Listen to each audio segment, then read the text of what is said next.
نحمده ونصلي على رسوله الكريم اما بعد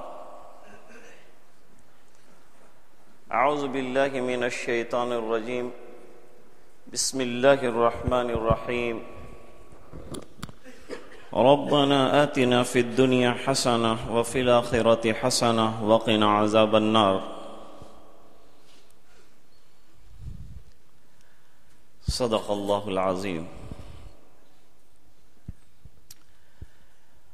حضرت عائشہ رضی اللہ تعالی عنہ کے یہاں ایک مانگنے والی یہودن خاتون آئی تھی۔ اس نے آ کر کچھ بھیک مانگی۔ حضرت عائشہ رضی اللہ تعالی عنہ نے جو کچھ ہو سکتا تھا اس کے سامنے پیش کر دیا۔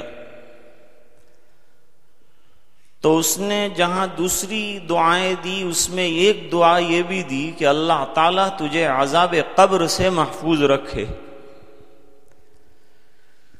یہ پہلی مرتبہ سنا تھا حضرت عائشہ رضی اللہ تعالی عنہا نے کہ قبر میں بھی عذاب ہو سکتا ہے۔ سرکار تشریف لائے، جناب رسول اللہ صلی اللہ علیہ وسلم سے اس سلسلے میں سوال کیا کہ اللہ کے رسول کیا قبر میں بھی عذاب ہوگا؟ آپ نے فرمایا ہاں قبر میں بھی عذاب ہوگا، لہذا عذاب قبر سے ہمیشہ حفاظت کی دعا کرتی رہو۔ اور دعا سکھلائی کہ ہمیشہ دعا کرو کہ اللہ تعالی ہمیں عذاب قبر سے محفوظ رکھے۔ وقنا عذاب القبر وقنا عذاب الحشر، دیکھیے خاص دعا بتائی۔ اس سلسلے میں حضرت امام بخاری رحمۃ اللہ علیہ نے ایک حدیث شریف جو ہے وہ بھی نقل فرمائی ہے کہ مدینہ منورہ کے ایک علاقے سے حضور پاک صلی اللہ علیہ وسلم گزر رہے تھے۔ دو قبروں کے پاس سے گزرنا ہوا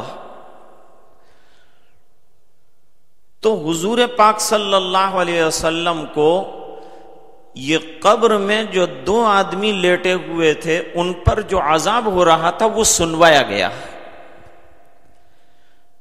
آپ نے سنا کہ ان کو عذاب ہو رہا ہے، تکلیف جو ہو رہی تھی اور وہ جو برداشت کر رہے تھے اس کی آواز سرکار کو محسوس ہوئی۔ آپ رک گئے اور فرمایا کہ یہ دونوں کو عذاب ہو رہا ہے، ایک کو تو چغل خوری کی وجہ سے عذاب ہو رہا ہے۔ چغل خوری کا مطلب ادھر کی بات ادھر لگانا، ادھر کی بات ادھر کرنا، جس کو ہماری زبان میں لگائی بجھائی کہتے ہیں اور گجراتی زبان میں لکڑے لگانا کہتے ہیں۔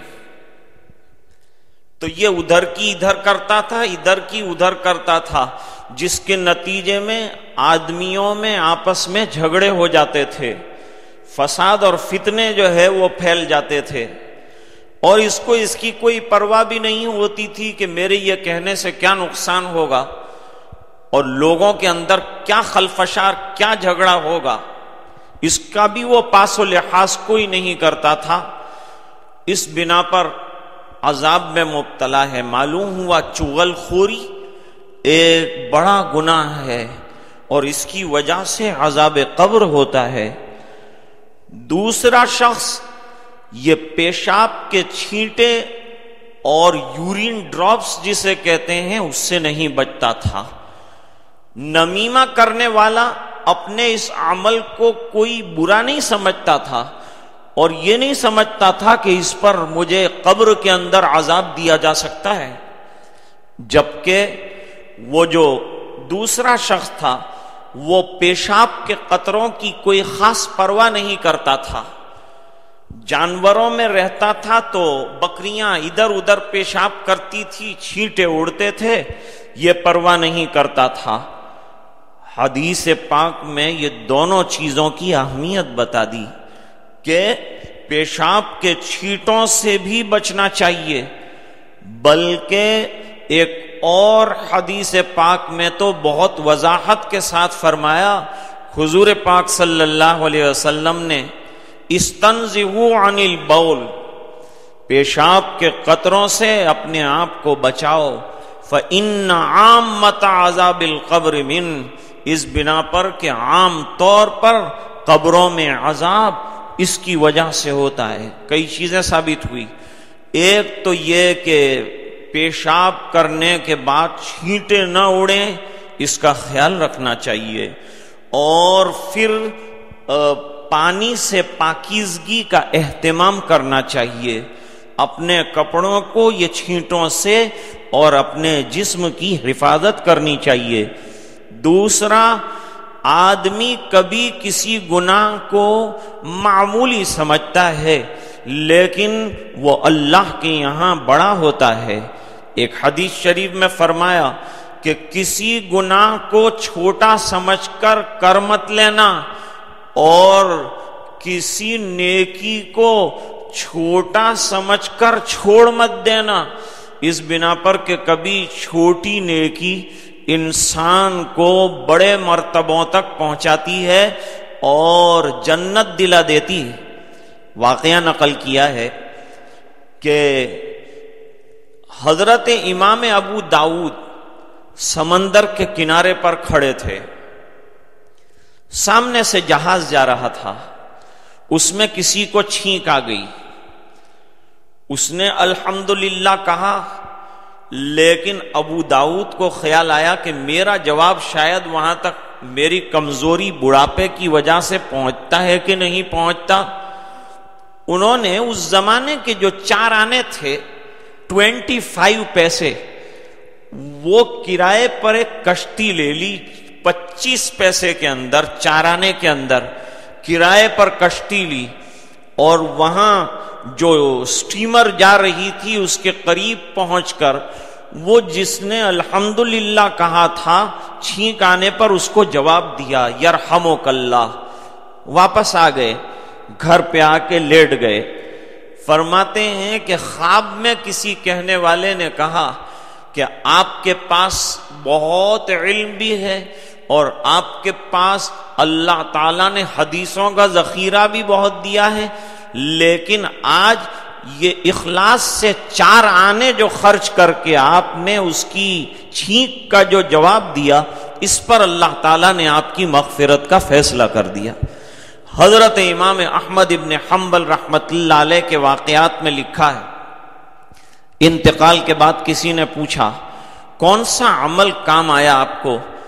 آپ تو بہت بڑی مسند لکھ کے گئے تھے اور لوگ اس سے فائدہ اٹھاتے ہیں، ہزاروں حدیثیں آپ نے مسند احمد ابن حنبل میں جمع فرمائی ہیں اور قیامت تک لوگ جو ہیں فائدہ اٹھاتے رہیں گے، تو آپ کی مغفرت کا سبب کیا بنا؟ فرمایا مغفرت کا سبب روزانہ چند آیتوں کی تلاوت کرنا اللہ تعالیٰ کو پسند آ گیا، اس پر میری مغفرت کا اللہ تعالیٰ نے فیصلہ فرمایا۔ تو کون سے عمل پر اللہ تعالیٰ مغفرت فرما دیں گے کہہ نہیں سکتے، اور کون سے جرم پر ہم کو پکڑ لیں گے کہہ نہیں سکتے۔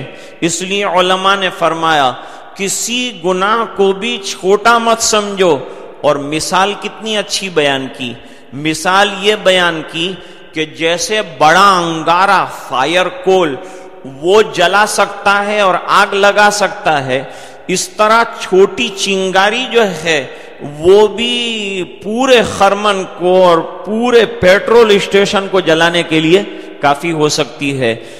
جیسے بڑا سانپ خطرناک ہے، بڑا بچھو خطرناک ہے، اس طرح چھوٹا بچھو بھی بچنے کی چیز ہے، چھوٹے گناہ سے بھی بچنا چاہیے۔ آدمی سوچتا ہے چھوٹا ہے چلو کر لو چل جائے گا، لیکن فرماتے ہیں وہ سائنائڈ ایک زہر آتا ہے، کتنا خطرناک زہر ہے یہ سائنائڈ، اس کے بارے میں لکھا کہ اس کو جو ٹپ آف دی نیڈل ہوتا ہے، یعنی جو پوائنٹ ہوتا ہے نا نیڈل کا، وہ جو ہے وہ سائنائڈ پر لگا کر آپ زبان پر رکھیں اور ایک پیپر لے لیں اور ایک پین لے لیں، اور اس کا ٹیسٹ آپ کو کیسا لگا وہ لکھنے کے لیے آپ ایس لکھیں گے تو اس سے آگے لکھیں، اس سے پہلے آدمی مر جاتا ہے۔ تو مقدار کتنی رہی؟ مقدار تو سوئی کے ناکے کے اوپر کچھ بھی نہیں ہے، لیکن انسان کے لیے ہلاکت خیز رہا، اس کی زندگی تباہ کرنے والا رہا۔ فرماتے ہیں بالکل اسی طرح کبھی چھوٹا سا سمجھتا ہے آدمی گناہ کو، یہی اس گناہ کو بڑا بنا دیتا ہے، اس لیے کہ گناہ نام ہے اللہ کی ناراضگی کا، اور ناراضگی چھوٹی ہو کہ بڑی ہو، اللہ کی ناراضگی بڑی خطرناک چیز ہے۔ اللہ تعالی ہمیں عذاب قبر سے محفوظ رکھے، اور جن چیزوں سے بچنے کو حضور پاک صلی اللہ علیہ وسلم نے فرمایا ہمیں پوری زندگی اس سے اجتناب اور پرہیز کی توفیق عطا فرمائے۔ وآخر دعوانا ان الحمد للہ رب العالمین۔ اللہم صل علی سیدنا محمد وعلی آل سیدنا محمد وبارک وسلم۔ آتنا فی الدنیا حسنہ وفی الآخرۃ حسنۃ وقنا عذاب النار وادخلنا الجنۃ مع الابرار یا عزیز یا غفار۔ اے اللہ ہمارے گناہوں کو معاف فرما، کوتاہیوں سے درگزر فرما۔ اے اللہ دن رات کے چھوٹے بڑے جانے انجانے میں ہونے والے تمام جرائم سے ہماری حفاظت فرما۔ اے اللہ خواہشات نفسانیہ اور شیطان کے مکائد سے ہمیں محفوظ فرما، ہمارے ٹوٹے پھوٹے روزے قبول فرما، یہ پڑھنا قبول فرما، تراویح میں کھڑے ہونا منظور فرما۔ اے اللہ ہمارے ضعف کی رعایت فرما۔ اے اللہ کوتاہیوں کو درگزر فرما دے۔ یقیناً ہم بڑے مجرم ہیں، اور اتنے بڑے مجرم ہیں کہ ہمارے جرائم کا اگر ہمارے رشتہ داروں کو پتہ چلے تو ہمارے ساتھ رشتہ توڑنے کے لیے تیار ہو جائیں گے، دوستوں کو پتہ چلے تو دوستیاں ختم ہو جائے گی۔ لیکن اے کریم مولا، تجھے یہ تمام معلوم ہونے کے باوجود تو نے ہمارے گناہوں پر پردے ڈال دیے اور لوگوں کی نگاہوں میں ہمیں اچھا بنا دیا۔ اے الہ العالمین، کل آخرت میں بھی پردہ پوشی کا معاملہ فرما، ستاری کا معاملہ فرما، ہمارے جرائم پر نظر نہ فرما، اپنی شان کریمی پر نظر فرماتے ہوئے ہمارے جرائم کو درگزر فرما۔ اللہ نبی کریم صلی اللہ علیہ وسلم کی اتباع زندگی کے ہر شعبے میں نصیب فرما۔ اللہ اس پورے مجمع کی مغفرت فرما، اور امت کے ایک ایک فرد کی مغفرت فرما، اور دعائیں اپنے فضل و کرم حبیب پاک صلی اللہ علیہ وسلم کے صدقے میں منظور فرما، برحمتک یا ارحم الراحمین۔